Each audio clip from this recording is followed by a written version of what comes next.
Great.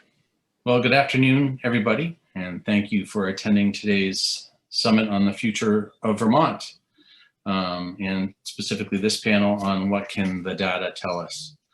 My name is Steve Pappas. I will be the moderator for this afternoon's panel. Before we get started, I need to go over a few housekeeping items. Our session's scheduled to go an hour and 15 minutes.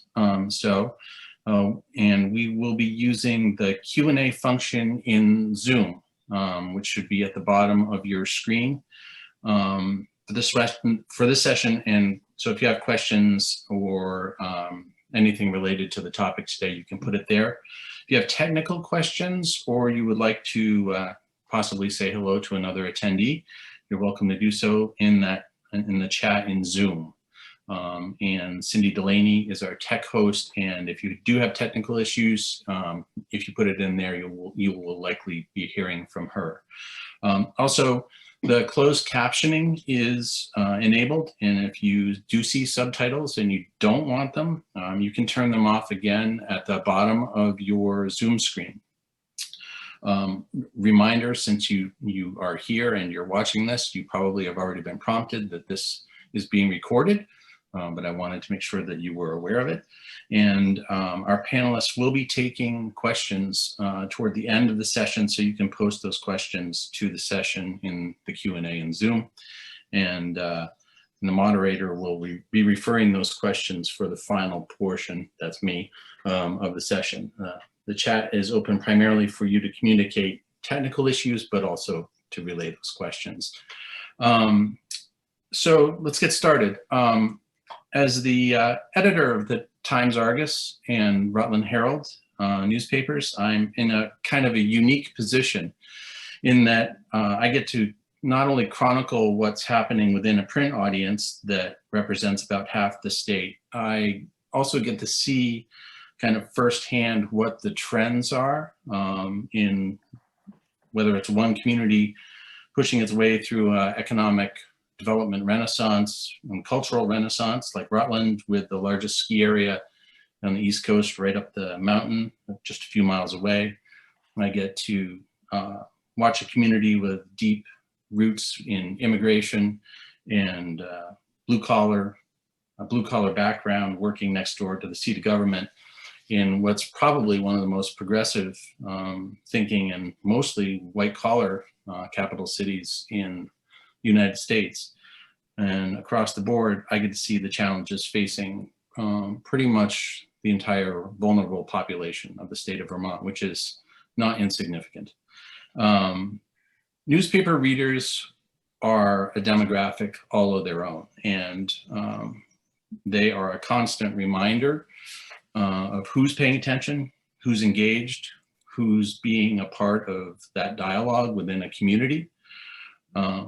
We get to bear witness to the changes in the economy, in attitudes, in culture, in the political landscape, which we've seen a lot in the last few years, but we also get to see and hear about what I'll call blind spots, whether it's a lack of civic engagement or abuses of power, the stifling of free speech, or these trends that we're seeing toward prejudice. I mean, it's all there. And over the last 10 weeks, my newspapers have been working in concert with the Vermont Council on Rural Development, as well as GNAT TV, to put the ideas of these propositions before all Vermonters, and as many Vermonters as possible, and to get them to be thinking about this state that we live in and what we can be doing to make it even better. And it's a bold exercise in being a brain trust, and that is unique and rare and wonderful. And it's great that we all can be here to be part of that. Each one of today's panelists measures the state in their own unique way, much the way I do through newspapering. Their perspectives reveal the foundation of our successes, for sure, as well as the challenges of our many shortcomings. And whether it's those outdated policies that need to be addressed, or a lack of resources, or those attitudes that we all kind of bump up against. What we're hoping is that our discussion today will hopefully enlighten us as to how data and anecdotes and the things that this panel has collected over time can show us what challenges actually are ahead for Vermont and where we might be on the right track of all things, right? Because let's not focus on the negative. That's not what this is about. Our panelists today are Paul Cillo, who's the president and executive director of the Public Assets Institute, Chris Koliba, who's a professor and director of UVM's Office of Engagement, and Lori Smith, the executive director of the Vermont Futures Project. Welcome to the panelists. I'm going to ask each panelist to briefly talk about the work that they do, how they see their role in data collection, in what they do overall, as kind of relative to why they were invited today. And I'm going to start with Paul. Okay, thanks, Steve. Yes, first of all, a little bit about Public Assets Institute. I'll give you the one-sentence version.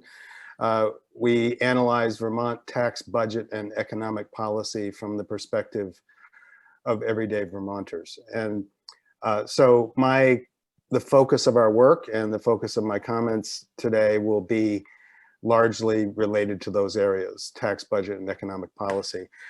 We do work that is on the fringes of that. For example, we've done analysis of migration, in and out migration in Vermont. But for the most part, it sticks pretty close to the money part of it. And so that's obviously a key part of when we look at the future, when we look at the past, when we look at the present, you know, that how we pay for things, how we think about paying for them, and the underlying economy is critical to that conversation. Lori. Yes. Thank you, Steve.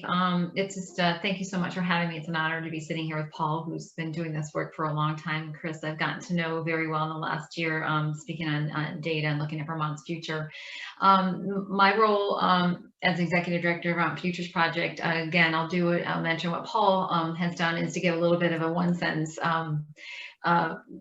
mission of the Vermont Futures Project and who we are. Vermont Futures Project is a research and education organization, and we are focused on using data, partnerships, and some recommendations, maybe some policy recommendations to secure Vermont's economic future. And we stay non-political and nonpartisan in our efforts. We like to use partnerships like UVM and others to help us look at data on where Vermont's economy is today and where we need to be in the future. And I always had a little chuckle in the past, hardly a chuckle, but in the last year, you know, when Vermont Futures Project was looking out to the future in 2040. And, you know, this past 14 months, it was hard to look at next week. But that idea, when you talked about being positive, some of our data hasn't always felt healthy from an economy perspective in the last several years. But it is nice to have aspirational targets and goals for a future thriving economy. And that's really what we're focused on in our work. So thanks for having me. Thanks, Lori. So Chris, the challenge is to do it in one sentence, right? So Chris Kaliba, I'm a professor in community development and applied economics, and I've been in Vermont for over 20 years at UVM in that capacity. We've recently established the UVM Office of Engagement, and its mission is to elevate and amplify the land-grant mission of the state's flagship university. And to that effect, we're really concentrating on amplifying our ability to be supportive of the economic development and workforce development needs of the state. We partner deeply with the Vermont Center for Rural Studies that's been working in this space for a very long time. It's based out of my department. And within the last year, as Lori mentioned, we are trying to position ourselves as a university to be a supportive actor in building up the state's data infrastructure around workforce development and educational development and economic development. So relatively new to this space. I have extensive research in all sorts of critical infrastructure studies where we use data and data science applications, and I may want to touch on that a little bit later, about the new tools and modeling and methodologies that are coming down the pike or already here that we might be able to utilize. So thank you. Great, thank you. I would remind attendees that if you want to leave questions, you can do so in the Q&A format at the bottom of the Zoom bar.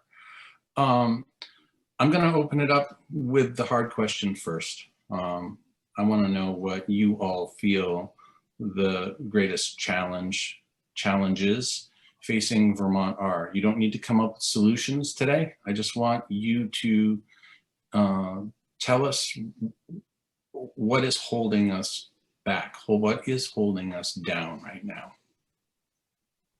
Paul? It's hard to say that there's any one thing, but here's some thoughts. One is there are things that we've known for years that are on the list in the proposition for the future of Vermont. We've known for decades, and we haven't moved forward aggressively with these. And when I look at those, what I see is many of those have to do with the unwillingness to actually make the investments, to raise the money and make the investments. And so I think that has been a big problem, is that that we're sort of tied to a way of thinking, or policymakers are tied to a way of thinking that was established about 30 years ago, called manage to the money, and which essentially boils down to when legislature or the governor is putting together a budget, they look at what's the revenue coming in, they're focused on the revenues, and then they say, how are we going to spend this money? The alternative to that, or a more balanced approach, would be to actually have an assessment of Vermonters' needs on the table at the same time. And I think what we've lost is that assessment process that was there prior to this shift in the early 1990s. So I would just start with that, Steve, as to me, it stands out as a big one, that there's this philosophical view that keeps us from making these investments. Yeah, I don't think any of these panelists are going to disagree with that. Lori, what do you have to add? I would add that the greatest challenge to Vermont is our population and the makeup of that population. We are the second oldest state in the nation. Sometimes we rank third with New Hampshire, second whitest state in the nation. Those are frightening a little. Those two stats worry me a lot, and Vermonters. But also, I think the greatest challenge is our workforce. At this point in time, we're feeling the effects post-pandemic. But there's lots of early evidence to say that we may find a greater gap in our workforce needs to fill the jobs that we have here in Vermont. So, and of course, housing is in there as well. So those three: population, workforce, and housing, some of our greatest challenges that we're facing at this moment in time. Don't knock the demographic of the oldest, because they're newspaper readers. So I like those. Yeah. I like that. Chris, what do you think? Well, we actually posed this question to about 75 folks in the field, experts in the field, did a series of roundtables with them over the last several months. And one of those questions was this very one: what are the main challenges? And so in addition to what Paul and Lori mentioned, some other themes to emerge: lack of social equity, cultural diversity, and inclusivity stifles our economic development and innovation. Low wage and affordability challenges for Vermonters. Childcare, we've heard a lot about. Broadband. We talked a lot about that our educational systems aren't necessarily sufficiently designed to prepare young people and adult learners for meaningful careers and pathways. We can do more, we can do better, speaking as a higher ed institution member. The emerging digital economy. The assumption is that it leaves rural communities behind, and that we can dispel that assumption. And I think we've got some great ideas in that space. And then transportation, cost of energy, you know, is also there. And then the last one, which I think is a theme that's running through, and I think I want to make sure we touch on a bit here, is capacity and coordination. I was just in the session on regionalization. That gets in the way sometimes of being able to amplify our effects to do effective and efficient utilization of the resource, the scarce resources that Paul correctly notes that we lack. So there's a lot of there. We have a clear understanding what the challenges are, I think. So let's back this up, because we just rattled off about 20 things that all feel pretty daunting. Each one of them is daunting in their own way. How do we need to be looking at this in a way that changes the narrative so that we can actually, as a group of Vermonters and beyond, change the narrative in such a way that we can start to tackle these problems little by little? Because overnight, we can't just hit the reset button. Overnight, we can't just change how we tax or how certain things are provided, like housing. There's got to be a attitudinal change, and there has to be a change in resources. How do we start to make those steps forward? Paul, you want to start? Sure. Well, I think a lot of this is cultural change, and by that I mean when we talk about being, you know, welcoming to people of color, for example, as a state, that isn't necessarily a money problem, but it is a cultural problem and or opportunity that we need to address. And I think we are addressing, we're starting to address it, but there's a lot of work there to do. But again, I'm going to keep coming back to the money. That's my area. So I guess what I would say is that that the cultural change around the idea of, for example, scarcity, that there's a prevailing thought that Vermont is a poor state and doesn't have enough revenue to actually make these investments that would do the things that Lori was talking about, you know, that would bring, or that Chris was talking about, you know, that would pay for cover broadband, that would pay for, you know, childcare services, and, you know, the clean up Lake Champlain. You know, these issues that have been lingering for decades require investment. And so the fact is, Vermont does have the capacity to raise the revenue to do that. And we just need to have the will to do it. So that's a cultural change, that to get out of this mindset of scarcity and that we can't do it because we're a poor state.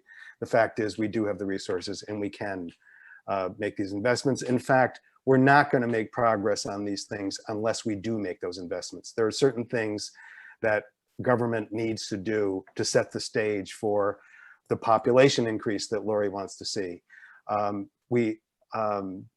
You know, broadband in small communities means that somebody, you know, a young family that wants to work remotely can live in a small community.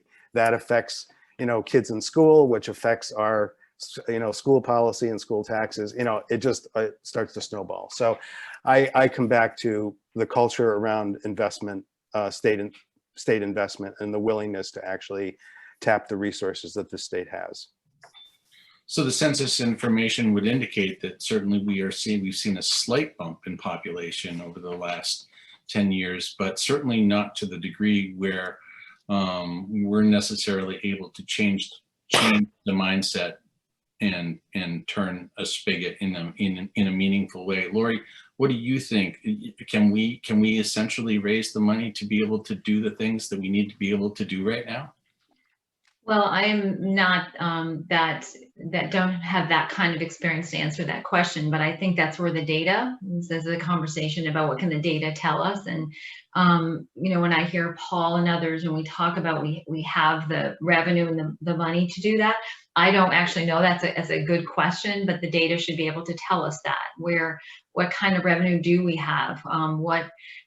where are we spending our budget dollars according to our values and our desires and the needs for the state. So I think data should be where we look first. And I too agree with Paul. As I travel the state, talk to a lot of young people. When I talk young people, I'm talking 25 to 45 is the next generation who are making the choices to live or stay here in Vermont.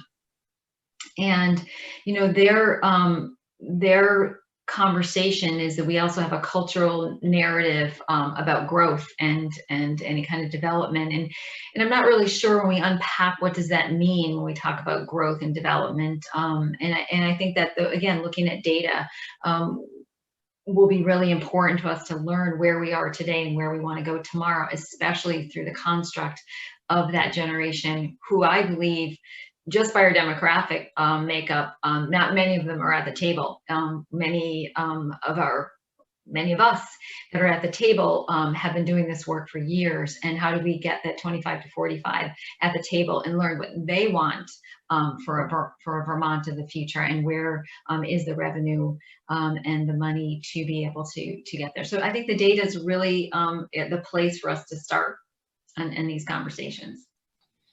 Chris, you have the data. You have a lot of the data, and have been asking the hard questions. Where, what are the steps that we need to start taking? What is that initial data telling you?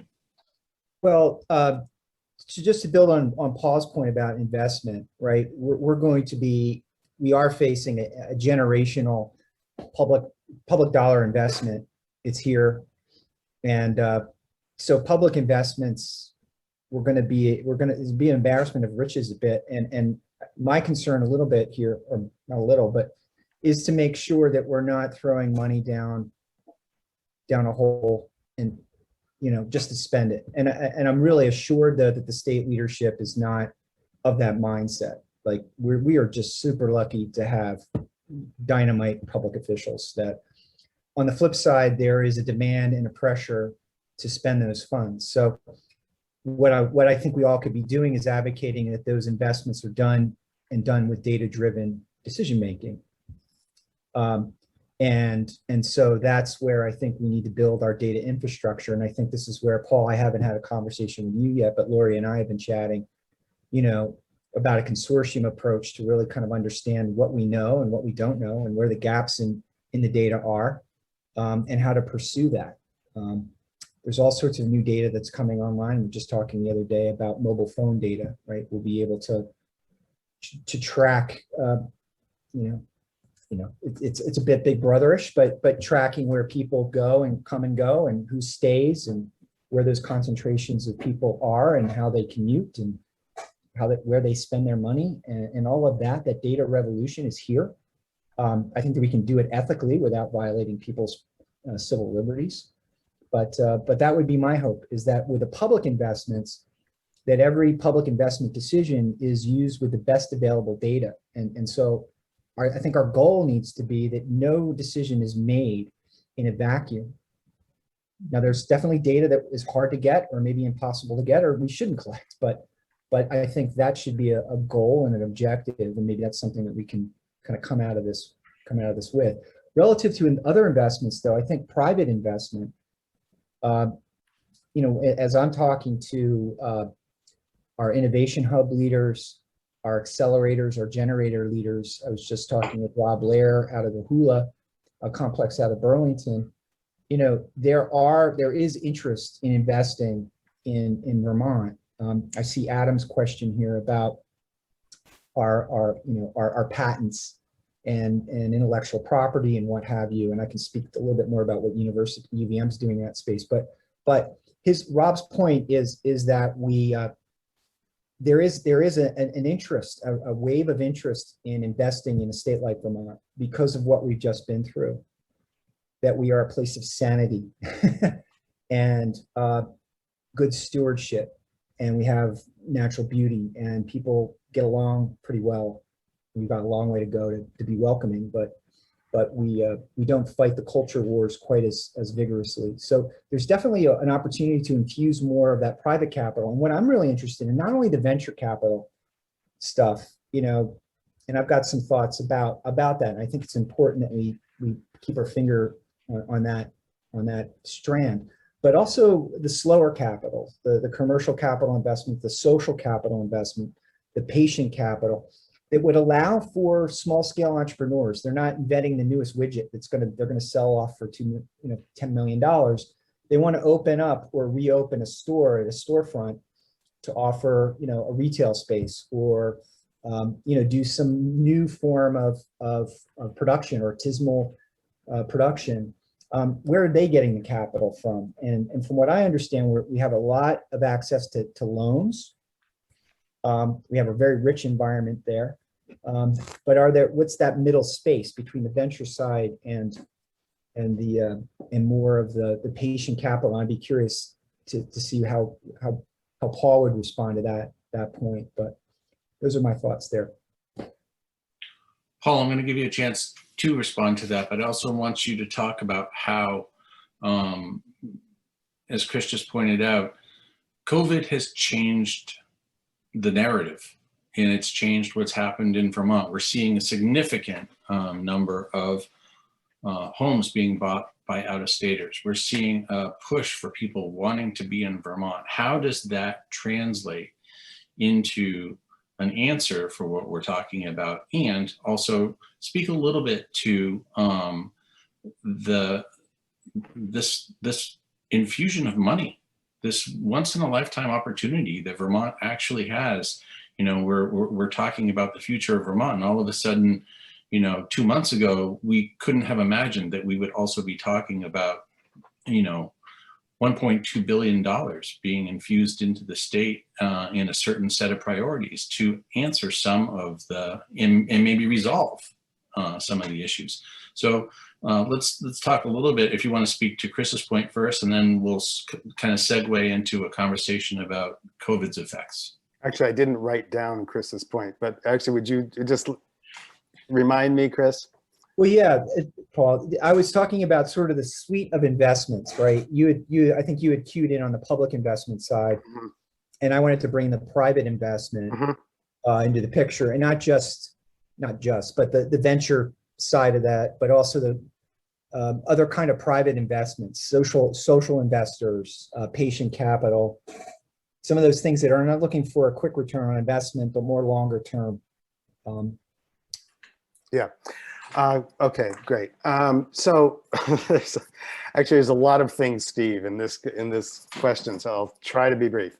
But on that point, Chris, I think a big difference between government and private capital is that government isn't seeking to make a profit. That's not the goal. The goal is the public good. So that's not the goal of private capital necessarily. And so I think when we talk about, for example, public-private partnerships, government can ensure that in those partnerships that the public good is met. For example, regulated utilities is a public-private partnership, essentially. So I think it's important to be careful about thinking that the private sector can do things that government does with different incentives, because the incentives are very different, and I think you have to make sure you manage through that to get to where the public good is being advanced. So I think that certainly should be on the table as part of the conversation. In terms of Steve's questions about COVID and the things that have changed, I think we don't know yet a lot about really how things have changed. I think we have anecdotal information, which is valuable. We have people's stories, which we use as well to get a sense of what people are saying and seeing and that sort of thing. But it'll be a while before we actually see data that can tell us we don't have a trend, essentially. 1 year is not a trend. So so we'll see. I think there are some encouraging signs from the COVID experience. Number one, I think it's encouraging to hear people talk about government as actually a problem solver, which, when you think about how we manage through this, when you think about the governor and the health department in particular in Vermont, that, you know, they really worked. These are people that were working their tail off for more than a year, you know, since this all started, to keep us safe and to get this state through it. And I think that has brought up people's confidence in government. The infusion of money is clearly an opportunity. It's a lot of money, but it's one-time money. And one-time meaning, I mean, we can spend it through 2024, but the governor's been very clear that he's leery of actually setting in motion things that are going to require costs that the state will have to continue to pay after 2024. I think we should be less cautious about that. I think there are one-time investments, there's infrastructure, there's a number of investments that we can make that would improve things. For example, fixing the freaking computer at the Department of Labor would be a big help. So I think there are things like that that are one-time investments, but I don't think we should limit ourselves to those. But I think it is a huge opportunity with that. I want to add one other thing, and that is about data. You know, we've all talked about data and the importance of data. While data is an important part of good policy development, it's necessary but not sufficient. And we shouldn't get lured into the idea that data will tell us the answer. It will not. Good data will actually ensure that whatever we're thinking about in terms of policy, in terms of reaching goals, is actually on track with what we're seeing as reality, you know, as what the data tell us is reality. So I just want to add that to this conversation as well. And I'll be quiet because I'm trying to keep things short. Lori, what do you think? That's a lot being thrown out there at once. Yeah, well, and actually, I'm looking to a couple of questions here, and someone, Nancy Angles, is asking you. Oops, sorry, I just missed my picture here. You know, when we talk about data, and Paul, I will react to that, just your last statement, but it's attendee asked about our birth rates are down. We don't have enough young people. That's our future. We're aging out. Older people cost more money. Healthcare. We're in rural settings. You know, so I think the data does tell us a lot. Right now, some of those data points and some of our reality about our economy is pretty profound, and where investments and our tax really in terms of where our revenue is going to come from. So I think that not to say anything against what you just said, Paul, but I do think sometimes that's where a lot of people are looking at as well. So, and I do want to make just a note about the public-private that Chris was talking about. We're hearing a lot about this as well in matching some funds that are coming to the state for some private investment in business startups and innovation. But you know, there's a lot we have learned from COVID on a national level and on a local level, that the government and the private sector have come together most beautifully to bring us to this place of safety 14 months later. And the same at the state level, what the governor and his team has done, what the CVSs of the world have done, and the hospitals. So I think that we've learned the importance of that public partnership in ways that we probably haven't seen so blatantly in front of us with COVID.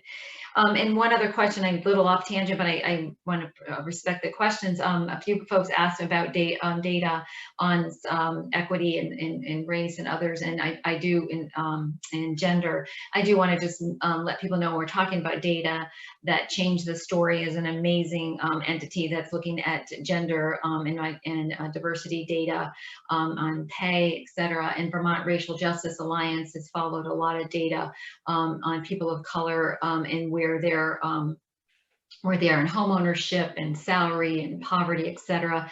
And the Vermont Futures Project did some data as well on equity, race and equity and diversity, which are all baseline data points that were pretty baseline for Vermont because of the fact that we are a state that is not as diverse. So I just wanted to add those points. And you know, that data, even though we can hear that we're a white state, it's quite eye-opening and humbling for us as a state to look at some of those baseline data points in diversity, racial diversity and equity. So again, I think that what we do with that data in terms of strategic work and how we hold ourselves accountable when we put goals out, and Paul talked about today, having a vision, having actionable goals. Data is going to guide us to be accountable to those goals, and the actions that we set is to follow the data and the metrics along the way. It's the plan, do, check, act that we've all learned in strategic work. You know, if we're not making progress, then maybe we're need to shift and go in another direction. So I just wanted to add a few of those points in reaction to what we're hearing. Thank you. We may end up circling back to a couple of those points, I think. Chris, your thoughts about kind of how the pandemic has changed the narrative of development and how people are looking to Vermont, and what changes we potentially are seeing as a result of COVID. Yeah. That's great. And just one last point, just to make sure I get this out on the table. For tracking metrics relative to people of color in the state of Vermont, look at home ownership, right? So 24% of Black Vermonters own a home as compared to 71% white Vermonters. And same goes 50% of, and it's similar for Hispanic Vermonters as well. So there are these correct, I think, bellwether data points that we can be setting in stone, not setting in stone, but tracking over time and doing some very targeted work in these areas. That's where the data can just shed light, and we can do some concentrated work. Relative to the COVID point, there's two areas. One I would say is in the area of the hardest hit industries. And these are everyone knows these, right? The accommodations and food industry lost 26% of their workforce as of the first quarter of 2021, pre-COVID. So that's 8,500 folks in that space. Now, it doesn't mean they're not going to come back, but that's a big hit. The arts, entertainment, and recreation space. I know it looks like we've got Amy from the Vermont Council on the Arts Council. 18%. We've lost over 1,000 folks in the arts, entertainment, and recreation space. Other hard hit areas include retail and construction, although that's coming back, among others. So there are definitely Vermonters who had to shoulder more of this burden than others. And there is in all likelihood, it's called a K recovery, right? And what I would like to make sure that we don't have a K recovery in Vermont. We don't have the well-off, potentially even exceeding where we were before because of the infusion of public dollars. And those that were less well-off pre-pandemic end up worse off than they were before. And so I think this is on us. And all those folks that are out of work generally are in lower waged areas. So there's definitely work to be done. The second big, I think, impact here is the awareness, the growing awareness nationally of Vermont as a place to live and to live. And we don't know the firm numbers, and I think Paul had mentioned that he was doing a remote worker project, and we've been talking with folks at the state and a couple other folks, other researchers in the university and Middlebury as well, about how to track those numbers of new arrivals to the state. There's some good housing data about where new home purchases are, and they're mostly in the gold towns. But people who come to work remotely, and if they stay, how are they staying? What are the amenities they need or are looking for to stay? And so this is a precursor to climate change. In 50 years' time, our sea levels are going to displace millions, if not billions, of people, and we're going to be having a climate that's very habitable, and we have to think about that. And so I think COVID's providing a glimpse into what a future is, and I think it's a unique opportunity for us to do better planning for population growth, and then what can we do to attract. Along those lines, we did in our Vermonter poll that Lori and I collaborated on some questions.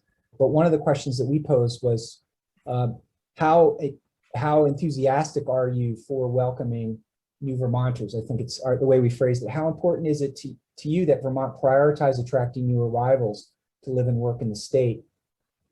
And 15% said very unimportant, and 8% said unimportant, and 23% were neutral, and the other 53% were either it was very important or important. So, you know, there's definitely, when we talk about the culture shifts that are necessary to create a welcoming environment, I think we've got a good foundation. I was pleasantly surprised at those numbers. I think we've got something to work with here to build and grow our population. So you're all talking about how the data, you know, is forming the discussion and giving us these important benchmarks. We take great pride in Vermont in being a small state and being kind of the petri dish for a lot of different things, and that we say we can pivot and we say that we can adapt. How much do you trust that the data that we are all looking at right now can be used in such a way that we can change the narrative and change the messaging so that it helps Vermont? In other words, how does the data get to Main Street, Vermont, and everyday Vermonters? Paul? Well, actually, that's one of the things we try to do. We at Public Assets Institute, we do the research, we analyze it. Actually, the biggest data problem is sorting through too much data and finding the things that are actually relevant to the conversation that people are having, or that whatever it is. And so we do that. We sort through it and figure out what's relevant to this and bring it forward, and then write in a way that's understandable and simple, and to get it across. I think we think that's important. That's what we do. And I think, you know, and we do it because we think it's important. I will say, in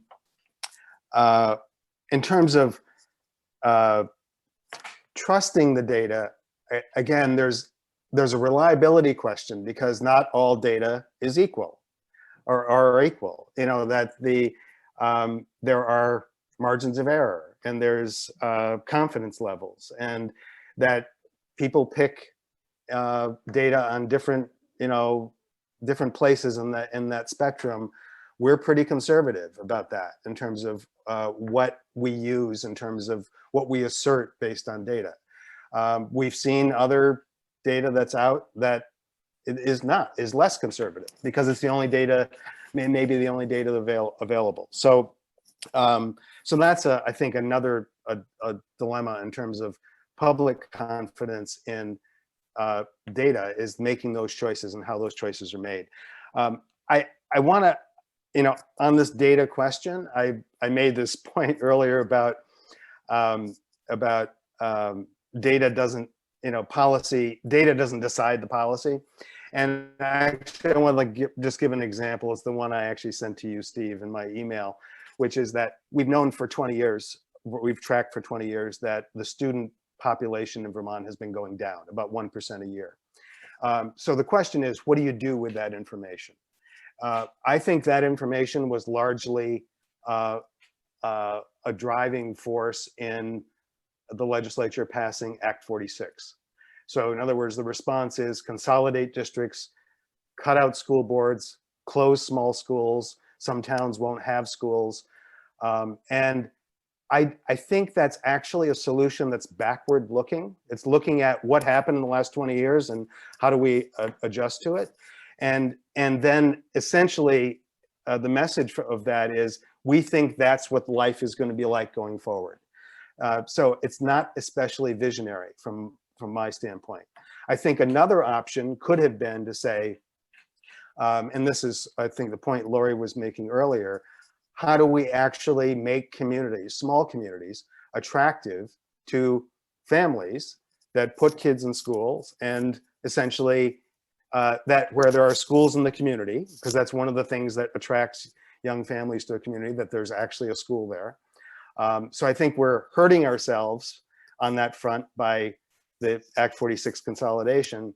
On the other hand, what we could have done is looked at how do we actually bring more students into those classrooms by making the community more attractive for people to live. So that's kind of an example of using data. We can use it with backward-looking policy or forward-looking policy. And now, some people may disagree with me and say Act 46 is forward-looking, but that's not what I'm seeing when I look at it. I actually didn't mean to use trust and data in the same question, in the sense that I wasn't trying to imply that the data can't be trusted. I guess to be more clarifying, my point was, can we trust that people looking at the data are going to be able to convert the data into the narrative that needs to happen to move Vermont in the right direction? Not necessarily does the data dictate, but can we trust that the people who are creating the message are going to create the right message for the communities that VCRD and all these other folks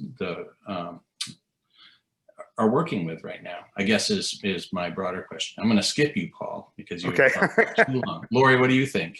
Well, I mean, I think that's a great question when you talk about the narrative, right? I mean, there's got to be a vision that's set first, so that when we have the data, and if people want to trust that the narrative is aligning with that vision, then people will probably trust. If it's not what they want, then, you know, it's the narrative's not, it's incorrect to them. So it's really interesting to ask that question. You know, the Vermont Futures Project, the Vermont Futures Project came out and set targets for a growing, thriving economy. And those targets were aligned, you know, 6 targets were aligned within the 6-pillar system. We have 100 data sets. But, you know, it's interesting. Most of the data that we put out there and that we talk about is usually to confirm what the guessing game is, right? What people are feeling.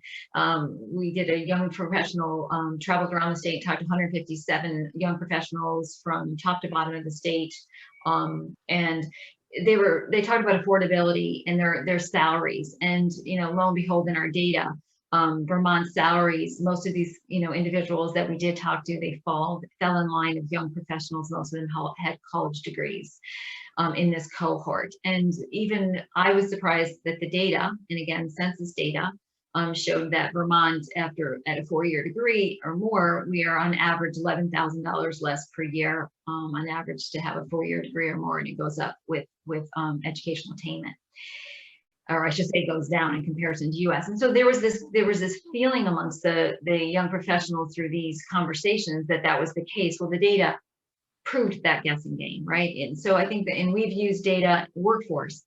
When Vermont Futures Project came up, and we need 11,000 people in our workforce, not jobs, people pre-COVID. Most employers came back and said, yes, we're feeling that. And we put a data point on that, and reliable data from census. So I think that what data can many times do is that we have these assumptions, these feelings, this anecdotal evidence, and then the trusted data sources can prove that, yes, what we're feeling and seeing is real based on the data. And then there's where the narrative is much more effective. So that's what how we find we're using a lot of our data. Housing is another example. When we think about building enough housing, we'd have enough housing, and Vermont Futures Project had to set a target, and we're, you know, some 4,000 housing units off of that target most every year, and have been for, you know, a decade or more per year. So we feel that there hasn't been housing being built. But if you're in Chittenden County, people go, no, we're building everywhere. But then across the state, the data tells a different story. And I think that's really important for us to be able to take what we feel emotionally and what we think, and then go to the data and see what's really real. Chris, how do we translate data into proper messaging for everyday Vermonters? Great. I would encourage people to go to the Vermont Futures website. There's a dashboard there that's tracking all of our critical metrics for the state. So that's the flippant way, but there is a public facing portal for information. You know, I think 5 years ago, I would have been, I wouldn't have said this, but even just having people use data to make decisions is a win. So, and I know we do that well in Vermont, but I can't make that claim in other parts of the country. So that could give us a leg up, that we actually use reason and, you know, rigorous methods to anchor our decisions. We could have a leg up on some of our sister states that may not be doing it quite as well in that space. So just a shout out for using evidence to make decision making. You know, the trust in data, there's two avenues to look at that. One is our predispositions, our mental predispositions drive how we interpret numbers. It's just factual. I mean, it's clear. You could show people from different political ideologies the same data and they could still interpret it different ways. Mm-hmm. And that's a challenge. The good news is we don't have the polarizing politics that other states do. And that should be at our advantage as well. We should be able to come to consensus, and we do, but that's another competitive advantage I think we have, and we really need to take advantage of that. And then just in terms of the error bars around these numbers, they're all going to have error bars. Whenever you're dealing with anything in social spaces, we tend to rely pretty heavily on the census and the Bureau of Labor Statistics, and those are definitely tried and true, but they only tell us so much. And so we need to start thinking about how we use other data sources like the mobile phone data or Facebook data or other large end data sets. And you know what, we're very lucky at UVM to have a lot of data scientists on our staff and teaching and students that do this work. I think there's a revolution coming down the pike, and making this information accessible to people. The visualization has tremendous benefits of showing data in creative ways that really brings home a point. You may have seen how you know, a block view of the state budget, right? And the size of the agency gets a bigger block and smaller agencies get littler blocks, but it can illustrate the state budget in a snapshot, and it's easily digestible, and you can see where our priorities are, you know? So I think this is where we can use new data tools to get more people excited about it and engaged with it, not just sort of a dry set of numbers in a table, but something that shows and tells a story in its own presentation. I think we can get better at that. So Chris, I'm going to ask you another question. We'll go back across the panel the other way. Yeah. Are we having the right conversations right now? Is Vermont asking the right kinds of questions in its search for data? I think so. I think we're starting to. I'd like to hear Lori and Paul's thought on this, but you know, our newish arrival, you know, in this space, talking about the policy of data is something relatively new for us. It's getting some traction. The regional development corporations are looking for regionalized data that's more frequent and more tailored to their needs. There's some interesting new data products that are coming out that we've subscribed to that are imperfect in a lot of ways. Small n's are not great for data certainty. But I think we're making some progress, and I think we can do a better job of using data and having structured conversations around data points. And I think this is where these propositions could serve as a vehicle to circle around certain questions and bring data to the table. You can kick it out the door if you don't like it, but at least it starts the discussion. So I think we need more of that. So I think there's an opportunity with this whole initiative to advance that. Yeah. Lori, what do you think? That was kind of going to be my closing question, and you kind of threw it out there, Chris, so I'll lump it in there too. You know, what are these opportunities, and are we asking the right questions in our pursuit for data right now? You know, most of my career has been working with business, and they use, and data is data. I mean, everyone is using data analytics in every aspect of our lives today. The next generation doesn't do anything without data. Data is everywhere. Look at COVID in New York Times. We watch the little red dots every single day. Data is just part of the language. And I think that, you know, government education and healthcare. Those entities sometimes have been lagging in some of the data because of the digital connectivity. It's just a reality, and we've faced that. And Paul, I think you mentioned the Department of Labor. It's just been in the private business world, and the generation. I look at my two daughters are 30 and 27. They don't talk unless they're talking data. I mean, if we're having a conversation, they're throwing out a data point. It's, I think that we have to adapt to finding and using the right data, but always using data to reach our goals and to establish where we are and where we want to go. And this wonderful process that, you know, VCRD has put in front of us, and we think about the future of Vermont, the majority of these propositions, we will need data points. And it was interesting, I went through the long version this morning again, and I decided to go through the lens of data. And there were probably 5 areas in the long version. And Paul, there was one area where I think it was household income that was quoted. There were 5 references to data throughout the entire document. And it wasn't meant to be a data document, but the opportunities in the long version to add data points to highlight the conversation and the work is going to be critical. Paul, what do you think?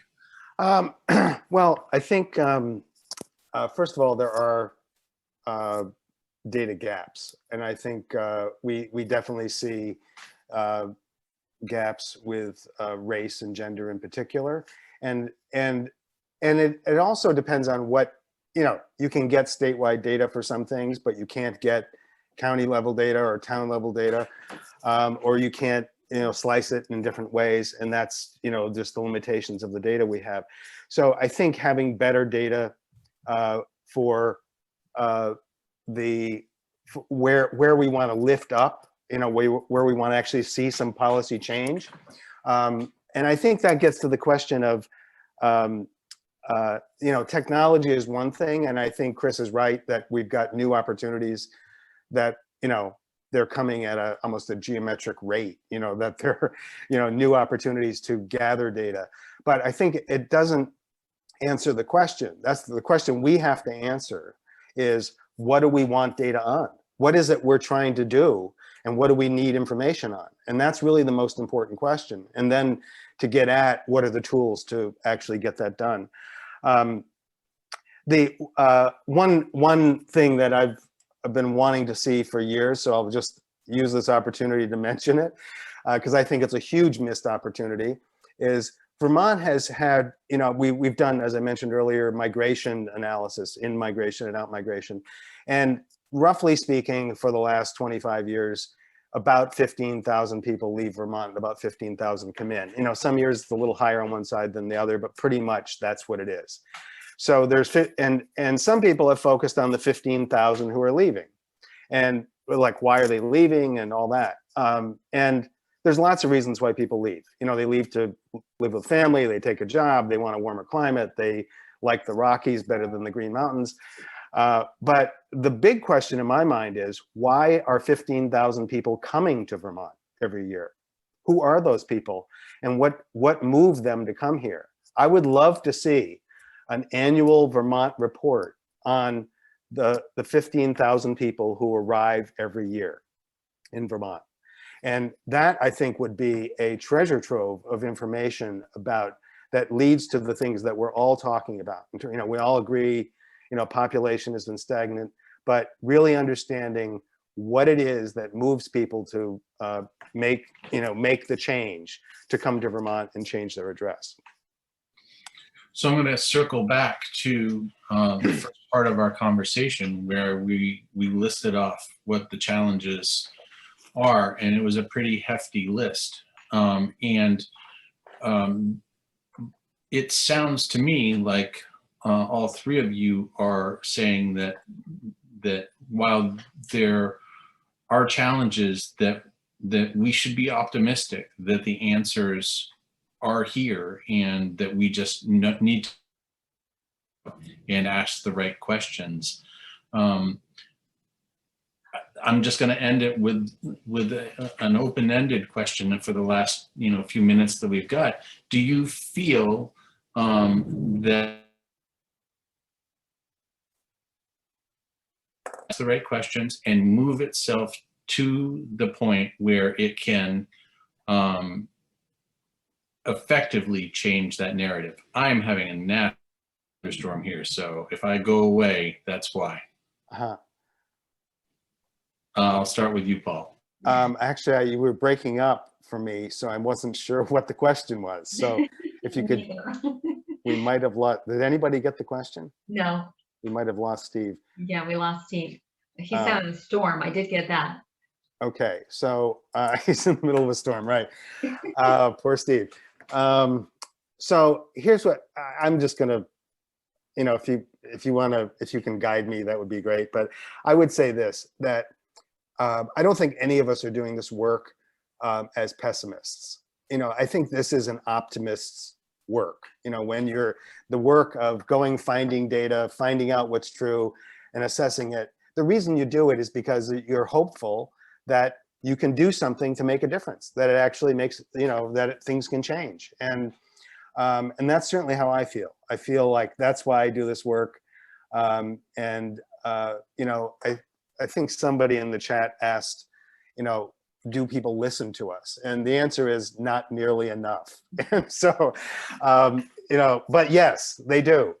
And I think that all, you know, people, the policymakers do, I think Chris was pointing out, they do value data. And we are fortunate in Vermont that for the most part, our policy making is a rational process. There's actually interest in understanding what's true and not just sort of going off with whatever ideological view you happen to have and then make the facts, you know, make up facts that fit it. You know, we haven't been doing that in Vermont, and I hope we never do, because it's a real disservice to the people of any state where that's happening. So let me hand off to you, Lori, since we've lost our. I mean, I am an optimist. I'm hopeful too, Paul. And I do think that, you know, when you're planning in the future, and certainly BCRD and Paul Costell and his team is as well, because that's why he's doing this work and leading us, those of us that are involved in it, is that, yes, I think it is hopeful. I mean, you know, there were times that, you know, with the Vermont Futures Project, we'd update a dashboard every year, and the board, we sat back and said, you know what, we feel like we're Debbie Downers of data, and we're going to just pause a little because things don't change that fast. And, you know, we don't have those kinds of changes in economy as quickly as we'd like. And so I think it's important to know where we are and then have aspirational goals and set those goals. And the key is to use the data to set goals and to hold ourselves accountable. So to me, that's is really what data does, and it makes me feel hopeful because we're moving towards progress. And that's I'm going to agree with you, Paul, in this work is to move towards progress makes me feel hopeful. So I just want to note that we do still have another 12, 13 minutes or so. I think we go till 4:45, and Yeah. And Sydney. Oh, so we should ask each other questions, Well, Chris. there's questions in the chat. Yeah, there's questions. Yes, there have been. I've been trying to pay attention. So, you know, where to even begin here? Let's say there's some questions about from the state of, you know, what the state is doing to market to young people, to bring people in. You know, there are programs, the governor has a program to attract people. You know, the efficacy of that, useful, you know, I think we could be a little more innovative. I'll just say that. A lot more. And I think this is where data and Paul's point about listening to people who settle here. I'd also want to know who's leaving and why. Going for a job, warmer climate, fine, but we have a number of Vermonters who are leaving because they feel unwelcome and threatened. And to me, that's unconscionable for our state. But it also may be the lack of amenities, right? The access to broadband, childcare, affordability, lack of adequate housing. There are all sorts of those issues. So I think retaining people in Vermont is also key to that. So, you know, I don't know, we can say they need to use more data to drive how do we attract more Vermonters. I know at UVM, we're very much interested in appealing to getting our students to stay in Vermont and or to come back. So we've got some thoughts in that space. But Chris, I'd like to add to, and Paul, what you said is that sometimes we think of hard data and the questions, the surveys, and that are so important from the personal, and that's not necessarily hard data. But when you're asking people almost in focus group questions, that anecdotal evidence is so powerful as to the why you hear versus looking at, you know, line items of affordability, right, in the data. If they say it's not affordable, they said it's not affordable, or that it's a beautiful place to be. That's really important for us to capture. And I agree with you. And so we don't always think of that's data as well. It really shapes our story here in Vermont. I like that idea as well. So, Paul, you got a question you want to pick out? Well, I was just looking at one of them was the question about negative data around being an aging state, and are we overlooking data that might support the availability and potential of an aging population to fill our workforce gaps? Yeah, I'm not as negative about the aging state as a lot of people have been. I mean, I'm not saying this is our goal, we should be an aging state, you know, we should have an old population, more people like me. But I think we've actually done some analysis about money and of the older population. They're often characterized as being people who aren't working and are a drain on the economy. And that's actually not the case, because a lot of people who are, a lot of older people are, first of all, collecting Social Security, and which means that's money coming from the federal government into Vermont and being spent here. Or they have pensions, or they have a 401k or a 503b or whatever, and they're spending that, they're living here and spending that money here. So that's, I think, an important part of the consideration, that it's not the problem that a lot of people have seen. That's not to say we shouldn't have, we definitely want to be doing, you know, encouraging Vermonters to, well, people that want to stay here. I don't worry about kids that are, you know, in their 20s that want to go live in a city. I think that's probably a good thing. And if they decide that that's not for them, or they want to, you know, when they want to have a family, they move back to a rural state and come back to Vermont, which a lot of them do. You know, I think that's good. So I don't think we should worry about this young demographic, which, by the way, has the biggest in-out flux of any demographic, is the young demographic, which is not a big surprise. But And there are a couple of comments, I think rightly so, Paul, as well, as in terms of engaging with our elder populations in the workforce and in volunteer experiences. Absolutely. Yeah. You know, because I heard an idea in a prior session about senior executive folks with prior professional experience wanting to give back to their communities in more of a formal way. So there's definitely a civil society response, I think, to also keep our elders engaged, especially as we age in place and stay healthier. That's my goal. And I want to be busy doing good things. Yeah, and I can speak to that about the aging population from the workforce recommendations and my prior work in organizational development work as well, is that there's some real creative solutions and best practices that businesses across the state have done to bring the word is the mature worker, and the worker over really 55 is really the language, and that worker, it's really about sometimes flexibility. After a 30-year career, some folks want to stay working, and how do businesses create these flexible work arrangements, shift their benefits if they have them, to accommodate a part-time work environment. You go to the grocery stores, you see older mature workers working. So that has been elevating that as an asset and not a liability has really been at the creativity of a lot of our businesses. So and the person who asked that question is absolutely right, and we've seen that play out across the state. There's also a question about the progress indicators, the GPI metrics, and I think this is another thing that I think there's a Vermont consensus that's emerged. And I think the propositions embody these, that we can't have a sound economy and a solid economy without being welcoming, without having adequate childcare, without having adequate housing, having a natural environment that is pristine, et cetera, et cetera. And I think we can put those into a holistic approach so that we're not just isolating economic development as a silo along with all these other pieces. And I think that Steve had asked us this, it's like, if we could wave a wand and what could we do? I'd want these sectors to talk to each other. Mm-hmm. We've got a lot of energy around the childcare piece, which is wonderful.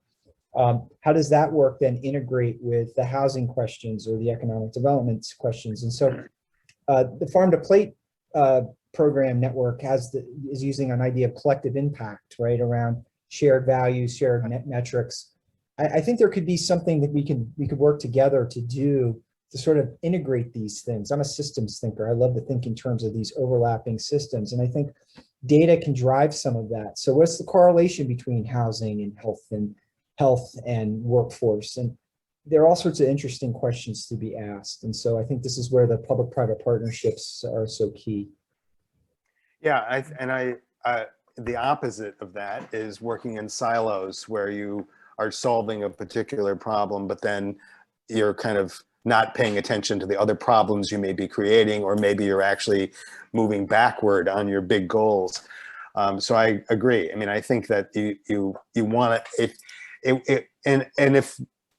my hope would be that what comes out of this summit is some agreement on the broad goals that we're all trying to accomplish, and then as we're working in our areas, we're thinking about how do we actually make a contribution that actually can move that forward. And Chris, I also want to mention that when you commented about looking at asking questions of the people who are leaving the state about why they're leaving, I agree with you. I think that there are people, it's a harder thing to do because it's harder to track down people who are outside of the state than it is in the state, but it doesn't mean you can't do something or it's not possible to do something in that area. But I agree with you, that would be informative, particularly on the race question, and so anyway. Yeah, and one last thing I think too to think about is I like the word courage. You have to have the courage to accept what the data. I guess the courage might not be the right word, but courage to drive change and accept what the data is telling us. And I really think about this work from home. If we get the broadband we all want in the state, and we find that our state is people brought more of their jobs here, and that could change the whole. The whole kind of ecosystem of our state. Are people here with their jobs? I mean, what would that mean for Vermont? And we might have to, really have to be bold and courageous about, wow, we've actually are seeing a shift here, and it's not what it was. It's something new. And I think that's where this work is going to take us, and the data is going to tell us a few stories in the next few years. Yeah. I think it's a good point, Laurie, that when you get to that level of choice about where you live, like you don't have to be near the job, you can live anywhere, assuming you have the broadband and you can connect and all that. But then you're really getting at, people deciding to live where they want to live. And that becomes a very important question, in that conversation. So, but I think the courage to actually look at what the data are actually saying, really I think it is courage in some ways, especially if it's not agreeing with your, right. your view as you're approaching it. So. Yes, I would say that. We've all been shifted in our thinking. I mean, yeah, that's right. And we should the last 14 months, right? Yeah, that's right. Yeah. Thank you all. You did a great job without Steve. Don't tell Steve that. Well, I will be the official thanker. So I do appreciate all of your time today, and I think it went really well. We had a pretty good audience, 10 to 20 people throughout, good questions. And so thank you for participating. And there is a closing session for the day right now that starts right now. So people can move over to that if they'd like to watch that. Thanks to everyone. Great, thanks. Great to see you all. Thanks for the great questions too. Enjoyed my time. Thank you. Bye. Take care. Bye.